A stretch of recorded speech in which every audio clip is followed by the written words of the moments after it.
I want to tell you something.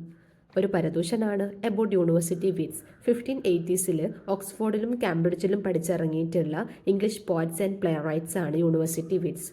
Robert Greene, Christopher Marlowe, Thomas Lodge, John Lyly, George Peele ഇവരാണ് university wits. ഇവർക്ക് കുറച്ച് അഹങ്കാരം കൂടുതലുണ്ടോ എന്നൊരു സംശയം. കാരണം യൂണിവേഴ്സിറ്റി എഡ്യൂക്കേറ്റഡ് അല്ലാത്ത ഷേക്സ്പിയറിനെയും ബെൻ ജോൺസനെയും പോലുള്ള റൈറ്റേഴ്സിനോട് ഇവർക്ക് പുച്ഛമാണ്. റോബർട്ട് ഗ്രീൻ ഷേക്സ്പിയറിനെ കുറിച്ച് പറഞ്ഞ എന്താണെന്ന് വെച്ചാൽ എൻ അബ്സ്ട്രാക്ട് ക്രോ ബ്യൂട്ടിഫൈഡ് വിത്ത് അവർ ഫെതേഴ്സ് എന്നാണ്. ഇവരെ കുറ്റം പറയാൻ പറ്റില്ല. ഷേക്സ്പിയറിൻ്റെ അധിക വർക്കിൻ്റെയും സോഴ്സ് ഇവരുടെ വർക്കാണ്. ഇവരുടെ വർക്കിൽ നിന്ന് ഇൻസ്പയർ ആയിട്ടാണ് ഷേക്സ്പിയർ വർക്ക്സ് എഴുതിയിരിക്കുന്നത്. ഇവർക്ക് ഈ പേര് കൊടുത്തിരിക്കുന്നത് 19th സെഞ്ച്വറിയിലെ സെൻബറി എന്ന് പറയുന്ന ഒരു ജേർണലിസ്റ്റാണ്.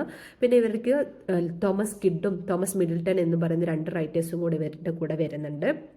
ഇവർ യൂണിവേഴ്സിറ്റിയിലൊന്നും പോയി പഠിച്ചിട്ടില്ല എങ്കിലും ഇവരുടെ അതേ റൈറ്റിംഗ് സ്റ്റൈലാണ് ഇവർ രണ്ടുപേരും കാഴ്ചവെക്കുന്നത്.